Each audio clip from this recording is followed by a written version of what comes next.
अस्सलाम वालेकुम। उम्मीद है आप सब खैरियत से होंगे। आज हम बात करेंगे कि अगर आपके पास एक्सेप्टेंस लेटर नहीं है then what are the chances कि फिर कितने परसेंट या क्या चांसेस हैं कि एक्सेप्टेंस लेटर के बगैर आपको स्कॉलरशिप मिल सकती है या नहीं मिल सकती। तो वीडियो को ज़्यादा लंबा नहीं करेंगे, बिल्कुल शॉर्ट रखेंगे। तो let's come to the point कि what if the student doesn't have an acceptance letter from a supervisor from any Chinese university, then what are the chances, what are the probability that he or she may get the scholarship or not। तो देखें, अगर आपके पास acceptance letter नहीं है तो don't you worry, परेशान होने की बिल्कुल भी ज़रूरत नहीं है।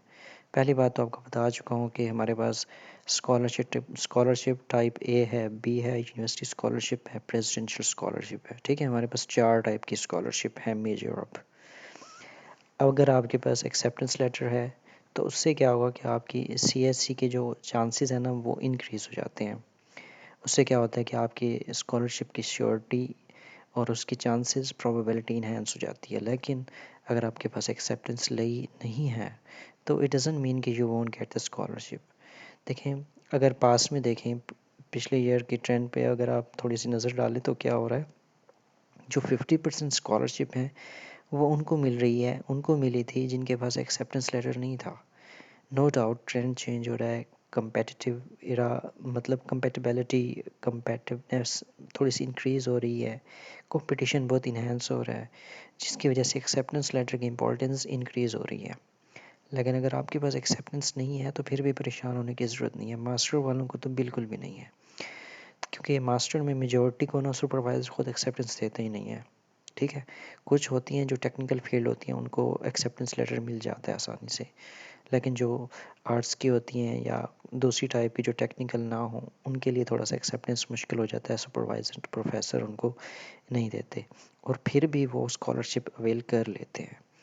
तो अब आपको करना क्या है, अगर आपके पास एक्सेप्टेंस लेटर सपोज करें नहीं है, और दूसरी बात जो पीएचडी है, पीएचडी के लिए भी कुछ यूनिवर्सिटी ऐसी हैं जैसे जियोल है, ठीक है, उसके लिए एक्सेप्टेंस लेटर उन्होंने नहीं मांगा हुआ, कंपलसरी नहीं है, यू कैन अप्लाई। ठीक है, और बहुत सारे लोग ऐसे हैं पीएचडी में भी जो एक्सेप्टेंस के बगैर सीएससी अवेल कर चुके हैं। कुछ यूनिवर्सिटी हैं जिनमें पीएचडी के लिए एक्सेप्टेंस मस्ट है। तो आप अगर मतलब ऐसी यूनिवर्सिटी में जाना चाहते हैं तो you must have to try for the acceptance letter. लेकिन suppose if you don't have, in that case you must find those universities, उन यूनिवर्सिटी को आप देखें जिनमें एक्सेप्टेंस कंपलसरी ना हो।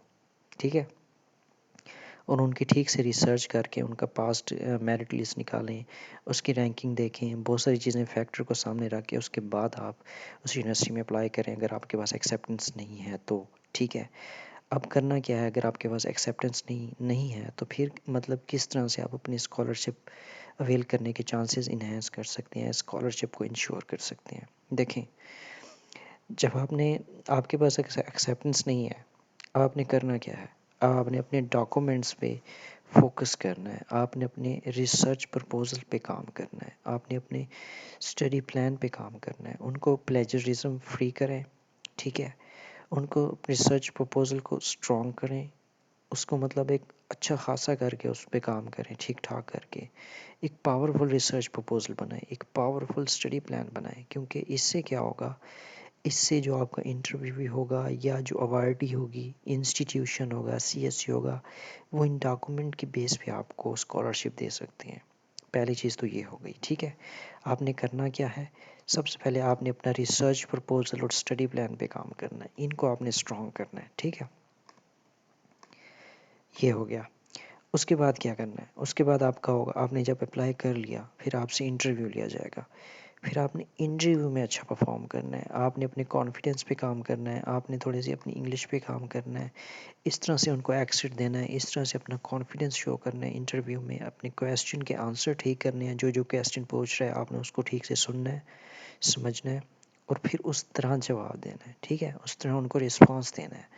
तो आपके पास 2 ग्राउंड है, सबसे पहले आपका research proposal, documentation, study plan, उसको आपने ज़बरदस्त तरीके से फोकस करना है, उसको अच्छा करके बनाना है और एप्लीकेशन सबमिट कर देनी है। ठीक है, second thing is that you have to perform well in the interview. आपको इंटरव्यू की प्रिपरेशन करनी है, एक प्रेजेंटेशन बना लीजिएगा जब आप अप्लाई कर चुके हों तो इंटरव्यू की डेट आती है, ठीक है, आपके पास मेल आएगी इंटरव्यू इतने दिनों के बाद होगा। तो आपने क्या करना है कि मैं इंटरव्यू पे भी एक वीडियो बनाऊंगा, आपने एक प्रेजेंटेशन बना लेनी है पीपीटी शॉर्ट सी, जिसमें आपने जो इंटरव्यू में बोलना है, जो आप उसमें फीचर्स उनको शो करना चाह रहे हैं, वो उसमें आपने एक शॉर्ट सी पीपीटी में इंक्लूड कर लेनी है, बना लेनी है, जनरेट कर लेनी है। फिर आपने इंटरव्यू में एक कॉन्फिडेंट वे में उसको रिप्रेजेंट करना है। ये एक बेस्ट वे है इंटरव्यूअर को, अवार्डी स्कॉलरशिप अवार्डी को, इंस्टीट्यूशन को, आपकी यूनिवर्सिटी को, सीएससी को या आपके सुपरवाइज़र को इम्प्रेस करने का, ठीक है। तो इस तरह से अगर आपका इंटरव्यू बहुत अच्छा हो जाता है तो फिर भी स्कॉलरशिप के चांसेस बहुत इंक्रीज़ हो जाते हैं, ठीक है। तो आई होप कि आपको समझ आ गई होगी कि अगर आपके पास एक्सेप्टेंस नहीं है तो you are not going to lose, don't worry.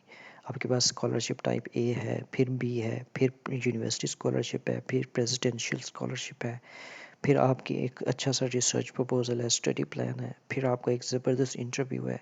तो मुझे बताएं कि ऐसा कैसे हो सकता है कि आपको स्कॉलरशिप ना मिले, ठीक है। बाकी विश यू गुड लक। बाकी मैं स्टेप बाय स्टेप जो जो चीज़ें आती जाएंगी, अगर आप पूछते रहेंगे मतलब, और मैं ख़ुद से भी वीडियो बना के डालता रहूँगा, तो आई होप कि you will definitely get the scholarship, ठीक है। So I wish you good luck, take care, अल्लाह हाफिज़।